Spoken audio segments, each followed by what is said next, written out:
Good Friday evening, everybody. I'm meteorologist Jesse Hawila with WFAA in Dallas. Let's talk about what's happening in the tropics. It's been a pretty active start to the Atlantic season so far. We're already down to the E name, which is Elsa. We have Hurricane Elsa in the Atlantic, and that's what we're tracking carefully in the days to come. So here it is, just on the west side of the Lesser Antilles. St. Lucia picked up some very heavy rain and damaging wind gusts there on the island. This is now moving through the Caribbean, and as it does so, it will bring tropical storm and hurricane conditions to lots of the Caribbean islands. Right now, it has winds of 85 miles an hour. Winds are gusting up to 105, and it's moving fairly quickly for a hurricane, moving at 30 miles an hour to the west. So over the next several days, it will impact a lot of people, including the United States. Now, no part of the U.S. right now is under any sort of watch or warning, but we do have hurricane warnings and hurricane watches in effect for parts of the island of Hispaniola, so Haiti, the south side there near Santo Domingo, the Dominican Republic. We also have a hurricane watch in effect for Cuba, so we'll keep an eye on this as it moves to the west. Notice Puerto Rico not under any sort of advisory. They are expected to avoid this, which is great news for them.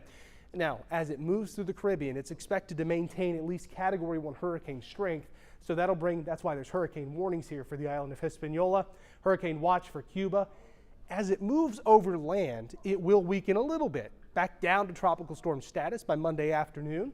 Then as it moves back into the Atlantic, the eastern Atlantic, we do expect it to regain at least a little bit of strength back to tropical storm status. So right now, it looks to stay in the eastern Gulf of Mexico and impact Florida. So Tuesday afternoon, a tropical storm.